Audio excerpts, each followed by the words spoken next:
So this is take 2. That's my dinner. This is James' dinner. This is the smoothie with the greens powder in it. This is what color it is without. James has added sparkling cranberry to his. And we're going to talk about Blast of Silence, which didn't get top of the stack. For All Mankind Season 1 did. And it's not that it's great, it's just that I happen to like it more. I don't know if James would feel the same. He liked Blast of Silence quite well. So, I will show you, this is take 2 of our deck dinner, because it was not going well. Take 1, and it wasn't our fault. No. So, this is the recipe here that I basically sort of followed. So there you go. It's from this book here, which I have I followed for the kraut recipes for this spring summer, and yeah, James's kale looked a lot better yesterday than it does today. It's mostly kale in that salad. But anyway, the ruby red crush, I did use the water. I didn't use carrot. I used the juice of 2 small beets. I didn't use apple. I used the strawberries, frozen strawberries. And I used the ruby red kraut. And I used 1 cup of cherries, not juice, sour cherries from my yard, but they're from last year. They're in the freezer.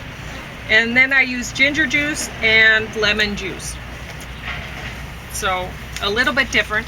That's going to fall. That's fine, I don't care. So I blended it up with those things, and then I poured half of what was from the blender into James's cup, and he mixed in this. It wasn't so much topping it up, it was mixed in. Yeah. It might have been at least a third. But this has 21 grams of carbs, so I couldn't do this. So what I did with mine is I put stevia in, and I drank some of it, and I went, not that good still. Not that sweet. So, if you're really thirsty on a really hot day, that might be okay. But then I decided, well, I'd wondered about using this greens powder, natural green apple flavor, and it's quite sweet, even though it doesn't have very many carbs either. It's suitable for a keto diet. So,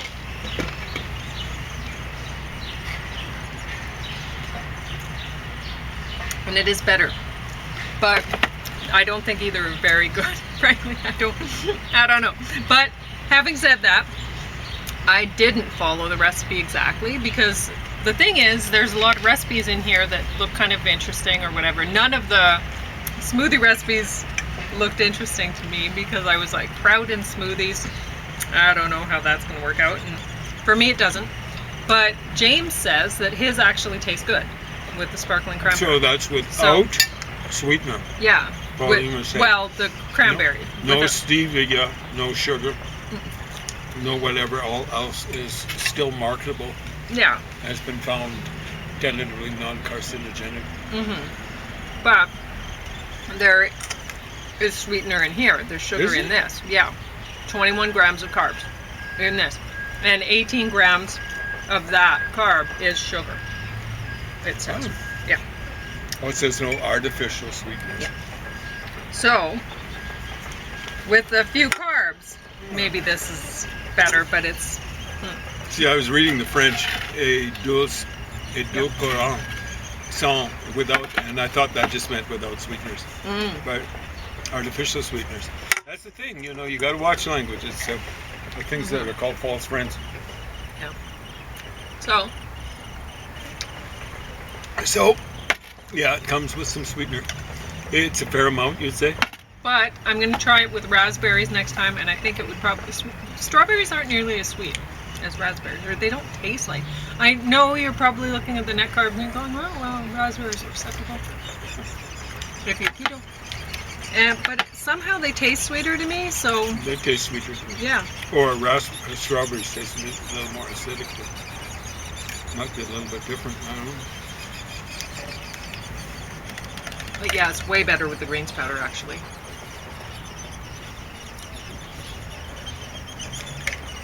So I just might make it this way all the time, if I'm going to make it at all. But I just wanted to try it because I've been making recipes for kraut from here. But really, these people, they're trying to show, well, look at all these things that you can do with kraut. You can make smoothies.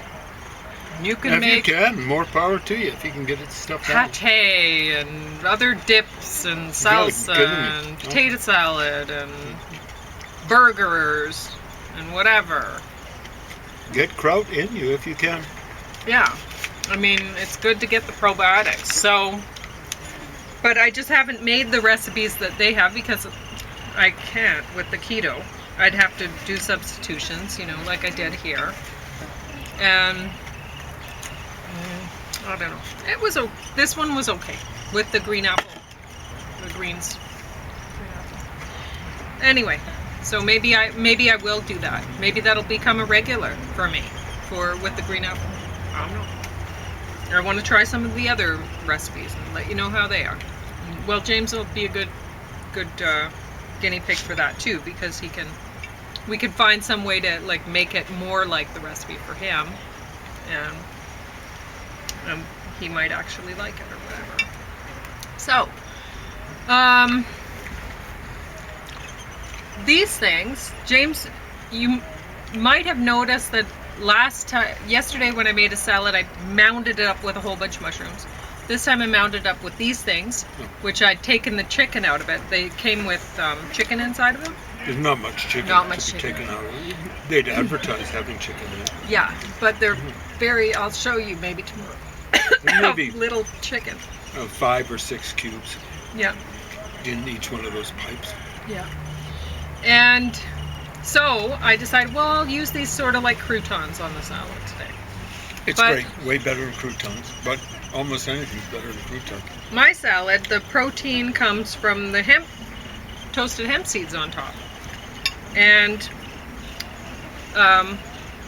I might actually be absorbing some of this the iron from the spinach today because I put lemon juice on it. So, because if you're consuming non-heme sources of iron, if you're vegetarian and you want to actually absorb the iron, you need to have you need to be eating some vitamin C with it, or you're not going to absorb enough. So, because the vitamin C helps you absorb the iron from the spinach or hemp seeds or whatever. So, anyway, and I was a little bit concerned that I wasn't getting enough iron lately. So I thought, well, start having my salads with the lemon juice instead.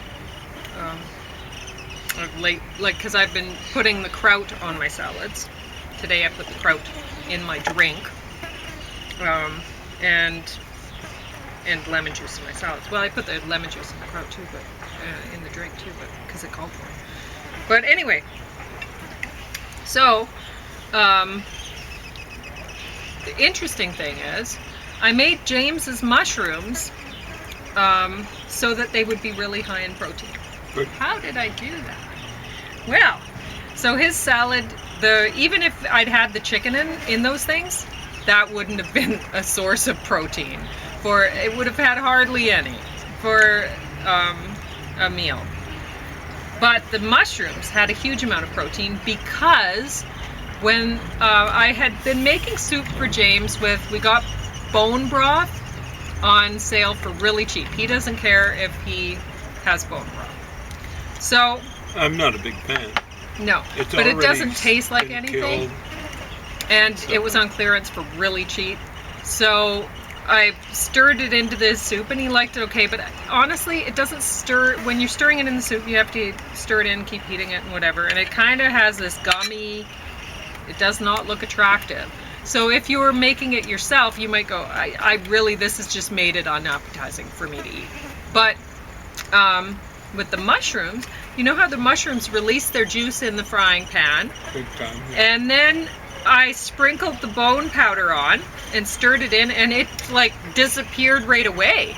It did a way better job of disappearing into the mushroom broth. So then I added more. Disappeared right away. I added more. So I was actually able to really pump up the protein content of mushrooms by adding bone broth for.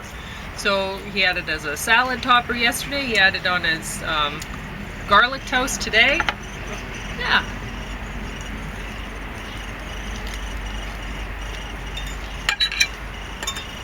So,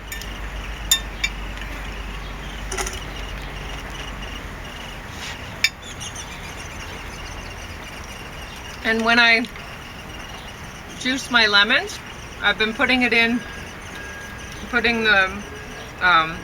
half a lemon that I took the juice out of, the pulp and peel and stuff in here. So it's very tasty. So, Blast of Silence from 1961, and it's a little bit short for feature length. As I recall, it was 77 minutes. an hour and 17. Yeah. So, James read the book about this, and he was telling me about what he was reading, and I like that when he does that. But I like when they have books anyway. Yeah. Well, when the movie's halfway decent, and this one you could tell right away that someone had put some thought and effort into it. Mm-hmm. And so James could tell you a lot more about this than I could because he read the book. Well, it's a director and writer and actor, lead actor, all the same person. Mm-hmm. So might have been his first movie as a director. I read a bit of the book, and then I looked at this and I'm like, why is there a little comic book in here? And then I was reading the book a little bit, and I was like, oh, he's a comic book illustrator. But I don't think he actually did the illustration. For this comic book, probably not. So I think that was just done for the reissue. Yeah. But they did a pretty good job. Oh yeah, it looks good. But yeah, I guess he'd been blacklisted as a communist? I don't know as a communist. Oh. Okay, blacklisted for some reason. I And think you could get blacklisted for being a communist sympathizer. oh, okay. You know, you could still put out your movies. It wasn't like being blacklisted in the Soviet Union. Yeah. You got blacklisted and you couldn't do anything. Why? It's hard to do stuff when you're 6 feet under. And you don't even have a legacy because you just get disappeared. They will, Stalin would reissue photos where there are people that have been commies and they've just been erased out of the photographs. All right, so this is film noir, and I don't know if they really do that anymore. I think some people try to do it. Because, I mean, once, every so occasionally, after black and white was through, I don't know if it really works in color. That's the whole point, like the whole contrast. I guess. I guess you could do contrast with other colors or something. I don't know if you could make it work, the film noir, without being black and white. Not recommended. Generally, I don't like black and white movies. Yeah, and so it has to be kind of dark content and stuff like that. And this is about a hitman. So we recently watched some other movies that For black and white. that reminded us of this one. You know, we'd watched Winter Kept Us Warm. Yeah, Canadian movie. And that was another movie by a guy who that was his first movie that he did. Yeah. Yep. And this is a similar sort of situation, right? Yeah. And this guy, Alan Barron, he had scrounged together $20,000 to put together this movie, to make this movie. And so it was a low budget movie back then. And I was thinking, wow, that seems like such a lot of money for a low budget movie. But back then the equipment would have cost more, the film, you'd have to deal with film. So nowadays, you could probably put out a movie if you really worked at it. I mean, there aren't that many characters in this. You could get together with your friends and maybe you could put out a movie for like, what, $500? Go to take a class in university on film and use their equipment for editing or whatever, and then you wouldn't have to buy the software or something. I wouldn't listen terribly hard to the instructors. That would probably significant universe. But anyway, yeah, I thought he did a good job. It was a mob sort of movie. So we watched another movie that so sweet, getting fed again. So we watched another movie that had, what's his name? Viggo Mortensen. I didn't see it, but you did. Oh yes, I did. I did it while I was working out. I watched it. So, but it was quite good. And I returned it, unfortunately, so James can't watch it. It's too bad, because I'd forgotten that you hadn't watched it. I end up watching things while I'm working out, and then I forget, oh, he wasn't there. Movies are really not that special. Yeah. But that one was a David Cronenberg thing, which is interesting that I guess Cronenberg had really respected the work of the guy who did Winter Kept Us Warm. Mm-hmm. So that's interesting that we watched that in between. We watched Winter Kept Us Warm, and then I watched the Viggo Mortensen Cronenberg thing, and I can't remember the title of that one. But that one was about a mob guy. So he had been a killer for the like his brother was mafia sort of thing, and I guess he would have been too, right? But he'd left the life and he disappeared and presumed dead or whatever, right?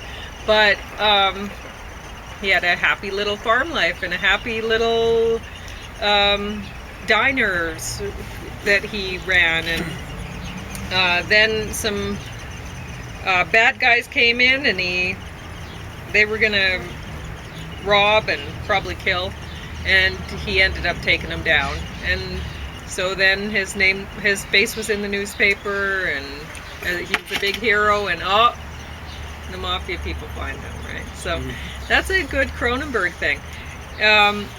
Very different for Cronenberg, and very different for Viggo Mortensen too, to play that kind of role. He did a great job. So I would recommend that movie, even though I can't remember the name of it.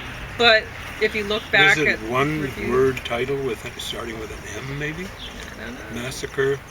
I don't know. I could look back, but I wasn't expecting to talk about that today. No. But I guess I should have, because this reminded us of. So anyway, I really like the artistry involved with the setup of the shots and stuff like that. This guy took care making his film, even though it was low budget. So you don't have to have a lot of technique, just take care. Yeah. So I was really impressed with the fact that he pulled this off with little money for back then. And yeah, I don't really have anything else to say about it. Me neither. No. That's good. So even though that was on the bottom of the stack for me, James might have felt differently. He might have switched these around. But I really like this too. I think that there's for All Mankind Season 1, it's interesting because they're using real characters' names. Like Deke Slayton.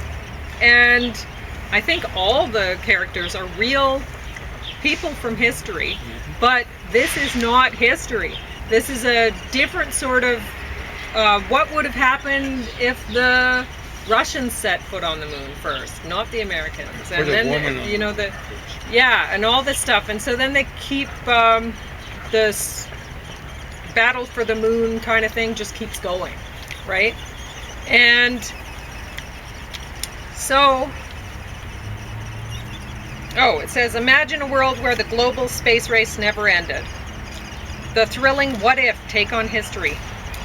Blah, blah, blah. So it's find it interesting, but I also find it a little bit creepy because I don't know how they got away with using real people's names to make a totally fictional Deeks show like must this. have been, he's portrayed as being sympathetic, but And I don't know, is he dead or did he approve of it? I don't know. Maybe they got everyone to approve. I'm not sure. But it's just, it kind of bothers me in a bit way because you never know what will be preserved in the future and how people will take things. And if they look at something like this and go, oh, well, these are the real guys' names, this must have been what happened, or whatever. Or what he was like. Or yeah, or whatever, what these scenario. people were like, or you don't know how much, whatever. But, Well, the bad guy on Titanic was a real character. And I think the family tried to sue. I hope they sued successfully. You can't make a person who's even neutral, like Gavin maybe was a good guy, into a bad guy just because it suits your story. So, I don't really have Much to say about much to say about it. It's, it. I noted I a watched few. it while I was working out, and it was fine for that, surprisingly. Because there's not a whole lot of action here. It's a pretty slow moving. Yeah, like, People got one bored would with expect. space exploration really quickly. You know, they were all tuned in yeah, it's amazing. to the first moon landing.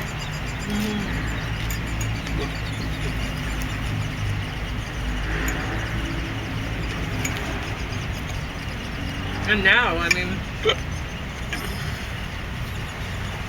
does anyone know or care what they're doing? They sent people farther out in space earlier this year. When people were taking buzz out. They went out over past the far side of the moon. Wouldn't have gone much further. There you go. People are excited to go. I don't know how long it will last. The whole thing is to make the thing boring. You get excited and you end up with Apollo 13. Not a good idea. The Americans did an awesome job getting those guys back.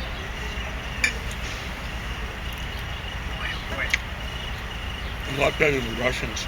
The Russians kept their space program secret, except for the initial stage when they were ahead of the Americans, or rather their Germans were ahead of the Americans. But they'd be hushing up guys that they'd killed. They didn't care much about their guys any more than they cared about what was it, Laika, the dog that they sent up. She was just sacrificed, right? No way they were going to bring her back. So, First dog in space. I don't know about I'm watching this and I really don't know the truth about the history. James does, right? And so he's like, nope, that's, he'll Not rush the way a it little was. bit, and he's like, nope, this is Well, not it bugs good. me when they're doing soundtracks. Yeah. Or, yeah. They did a preliminary version in 1970 of something from Ziggy Stardust and the Tigers from Mars. Tigers from Mars? Spiders from Mars. Tigers from Mars. It was an improvement. Anyway, oh man, I'm going to tell them short of sleep or something. Rest, decent sleep. Anyway, they're playing Moon Age Daydream, 1970. No. Then it works its way through the chronology. It gets up to 1972 or thereabouts. Then they're playing Moon Age Daydream, and I'm going, okay, come on. Do your research and don't mess around just for the sake of the story with the soundtrack. It's important. The people who live through that, at least people like me, they played American Woman, and I think they had it right. It was in 1970, spring of 1970. See, it's not even the year, it's the spring of 1970. So do some research, show a little bit of respect for history or something like that. Even when you're doing a what if kind of thing. Mm-hmm. You'll get a little bit of respect. And I more guess you respect, can right? say, well, with the what if, maybe David Bowie put things out differently or whatever. They were, You could do that, but you'd have to actually mention it. but James didn't approve. And one of the things that gets me is don't have people doing around then or whatever, not that it was in this movie, doing things like fist bumps, okay? Yeah, It didn't happen then. Don't have them doing high fives. yeah. You It know, really what was bothered happening James was it too was- when the little kid, when the son said, Oh, be itching to his... yeah, that's right. In front of his rather straight in laced, front of to his mom, dad. to his dad, and it's like, nope, that wouldn't have happened. Well, he And would have got a plus, talking that to, I'm telling you. James said, they didn't say that back then. At Yeah. least he said, I think in black communities, but I don't know. yeah, if it- not in, yeah. Actually, I think they said that back then. Even I think it's in okay. where were you in 62? American Graffiti. They had a guy saying that in 72.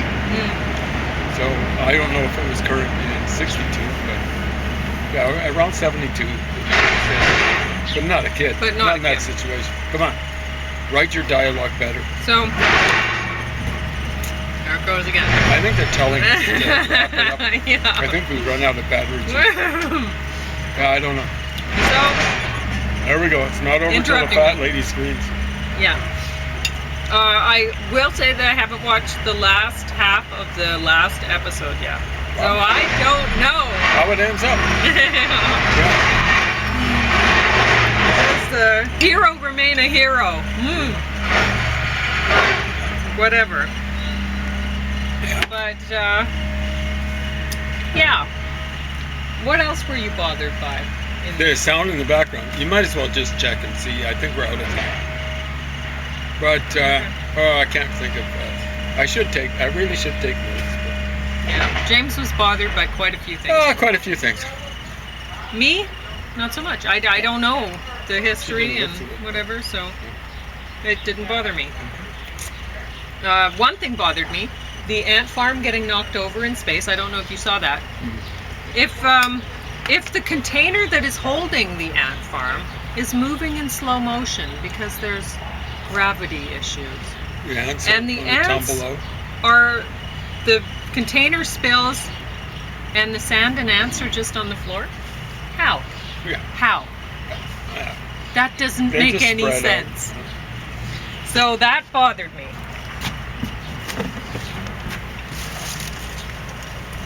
Now, you still have a minute. A minute more. Yes. Come on, let's get a soundtrack back there. Soundtrack of the 60s. So, Anyway, yeah. anything to say or no? I'll think of something. Just tune in tomorrow, some other time. There's a lot of books there. There's stuff about Kennedy assassination, both Kennedy's assassinations, and stuff like that. Stuff I've reviewed before. You're going to get a reviewing or reviewing or whatever. Tune in or don't tune in. I don't really care. But Okay. And make yourself some kraut, because There it's we go. good for you. it is good for you.